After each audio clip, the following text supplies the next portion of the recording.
police as they interacted with the kids. And I was wondering if the Copwatch team got down there with you. The Copwatch is here with us. All right, you got a party, have fun. Thank you very much, we digging it up. And we were able to make a gigantic change. We were able to get the police to change their policies on how they treated cruisers.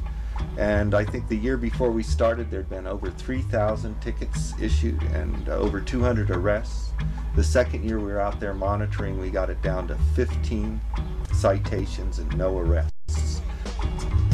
Sean, I'm kind of curious, can these people get in any trouble by following police with cameras? Very good, legitimate question. Actually, they're okay legally as long as they are on public property, not going onto any private property, and as long as they don't interfere with any of the police activity they intend to tape.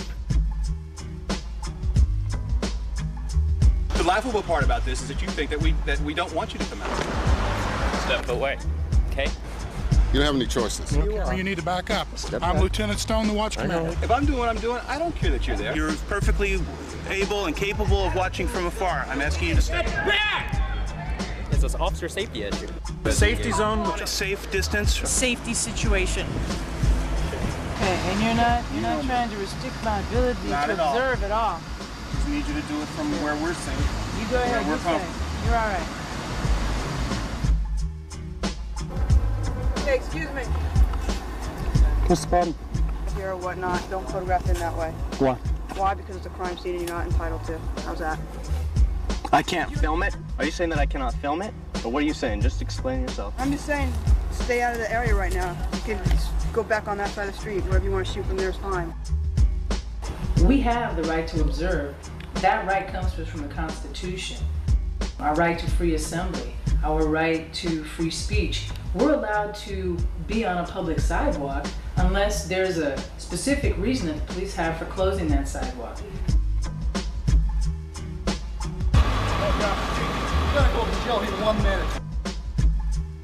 So if you're standing there watching the police and there's members of the public walking by on the sidewalk, but the police officer looks at you and tells you that you have to leave, that's the time to assert your right to observe.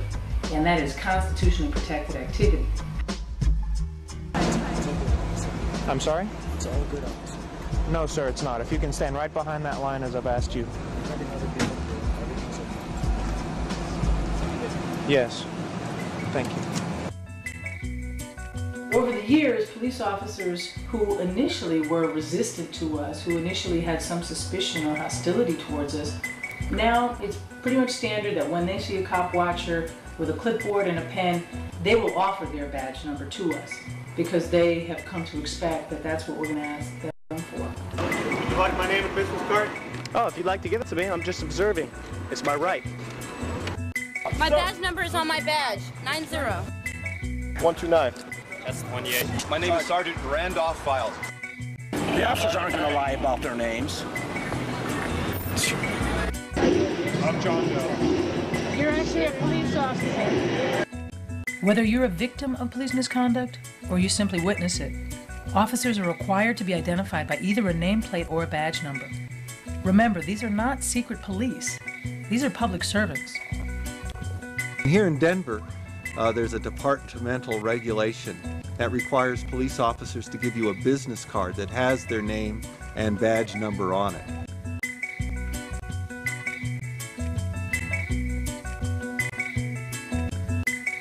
If you forget everything you've heard in this week or last week, all you need to know, get the badge number, stay calm, don't escalate the situation, and just record whatever you see. But that's a black. You can't even see that. Back up. Roll sheets, keep your hands up. Get the badge number. Somebody get the badge number.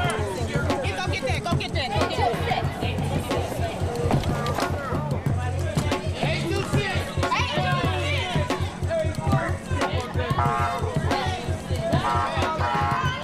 If you ever see a cop that you're thinking is acting out of procedure, out of line, or something like that, get their badge number.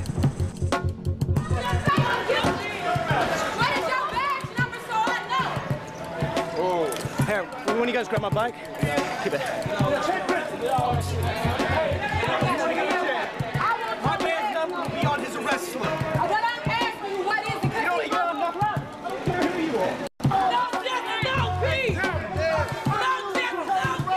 All officers do have to wear their badges, and when asked, they should give you their badge number. Officer, she's got a right to ask your badge number. No matter what you see, you need to know who the officer was so that you can have a chance of seeing justice done. Blocking the sidewalk! Hey, we got a right to observe. That's fine, but you're blocking the sidewalk and I'm telling you to move. What's your badge number? Badge 677, back off! Right there. Yeah, it's called loitering in the park. We got a right to observe. Hey, don't worry. It's important to know your rights, and it's important to assert them. Hey, Val! Keep that camera, boy. I got it. On the one hand, having a camera is a great thing, and it can teach others, but the other aspect of cop watching is that we have to directly deal with the fact that our rights are being taken away. And we're either going to let that happen quietly, or we're going to put up some resistance. Sir, you need to go back over here now. Go. All the way over there. Thank you. Get your hand off me. When an officer stops an individual, his or her mindset is pretty fixed. What they're trying to do is to find some kind of justification for initiating a stop, period. They need to find the reasonable suspicion, the articulable fact that links you to some sort of crime that has or is about to occur. You made a legal turn when you were going down southbound. You were in the number 2 lane and you crossed all the way over and made a U-turn. Over to here. I didn't know that. Okay, I'm telling you. Okay. Is that thing on right now? Because I'm not giving you permission to film me. From there, officers want to progress towards gathering evidence, which could lead ultimately to the individual's arrest. And the best advice that we have to offer people is to assert your rights as much as possible and say as little as possible. Certainly everything you've done so far is the highest level we would ever ask for. Thank you. I mean, as far as making sure people are safe, and then that way too, if you're dealing with other officers, you know you're covered. If we don't assert our rights, we're going to lose them completely. If the public has no expectation of our rights, then, anytime a cop says, "Hey, you, come here. What's in your backpack? Let me open it up. Why don't? Let me see. What do you got?" And maybe you don't feel like it. When you're dealing with the police, there's several situations that you can classify them under. And the first one, and the one the police department likes the most, is the consensual situation. And that means you're agreeing to it. Consensual means what it says. It means that the interaction between the person on the street and the police officer is entirely voluntary on the part of the person. No, I don't consent to any conversation with an undercover cop. I don't want to talk to you. Understand if you get close, I don't consent to you talking. Okay, well, if you get Carry close, on. In a consensual stop, a police officer walks up to you and says, "Hey, how you doing? How's it going? So, do you live around here?" A lot of times they'll ask innocuous questions and then get down to what they really want to ask. Did you know that this is kind of a drug area? Did you know that people actually are dealing a lot of drugs around here that is known for that? Is that right? Interesting. Can I see your ID? Okay, can I see your ID then? You have some identification? You got licenses? What we want to be careful of in a consensual stop is that she could at any time say, "Am I free to go? Am I being detained?" If they don't have a reason, if they say there's no reason for them to stop you, you're free to go. I advise you to go, because that's your right. And a lot of times the police use these consensual stops to try to trap you into some kind of admission of criminal behavior. A police officer can ask to speak to anybody. I mean, that's within the law. They have a right to do it, but you don't have to respond.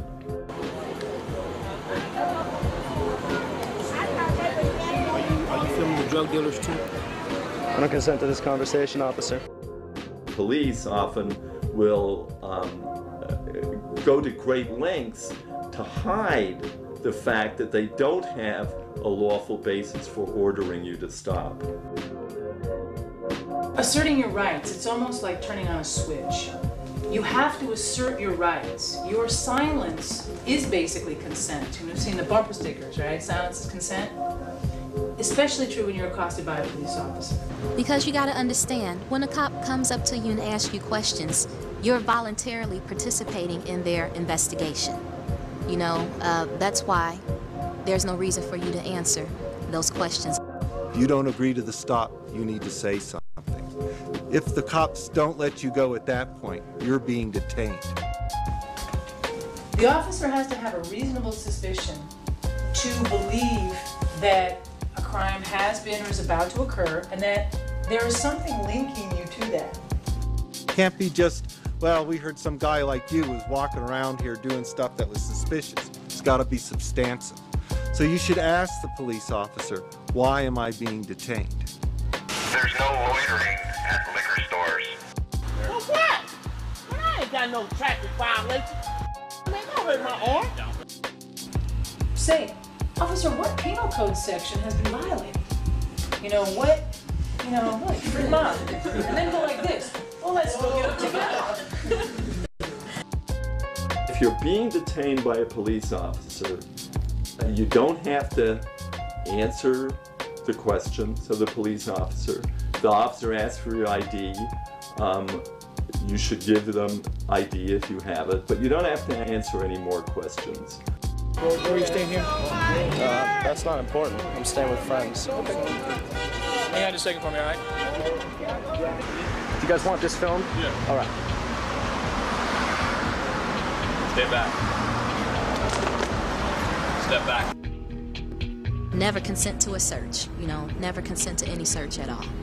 And understand what consenting to a search may mean.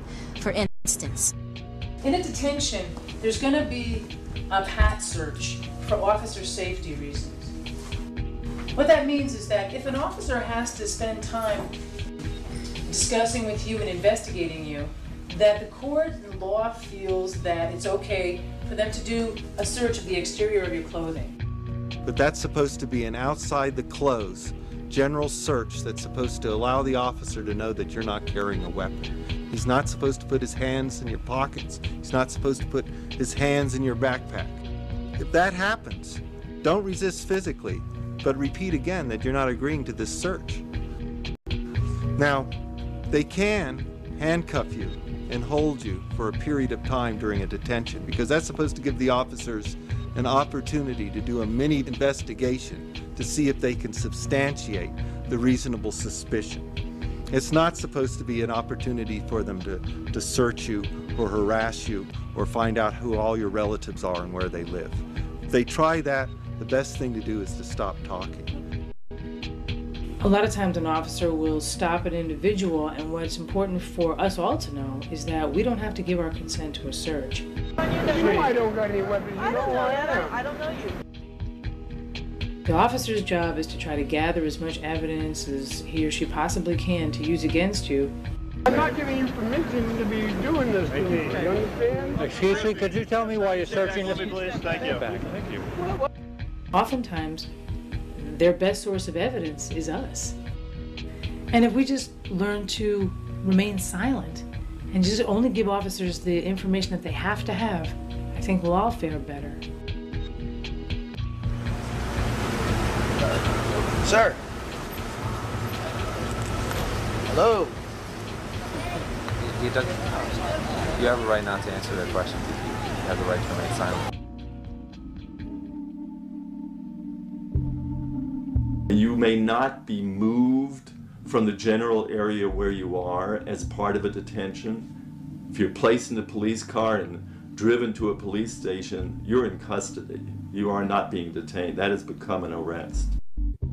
And if you are unfortunate enough to be arrested, never speak to the police after you've been arrested. There's only one thing you need to say in an arrest situation, and that's, I have the right to remain silent, and I'd like to speak to an attorney as soon as possible. Don't give any other information away with the police. You're not going to be able to talk yourself out of arrest.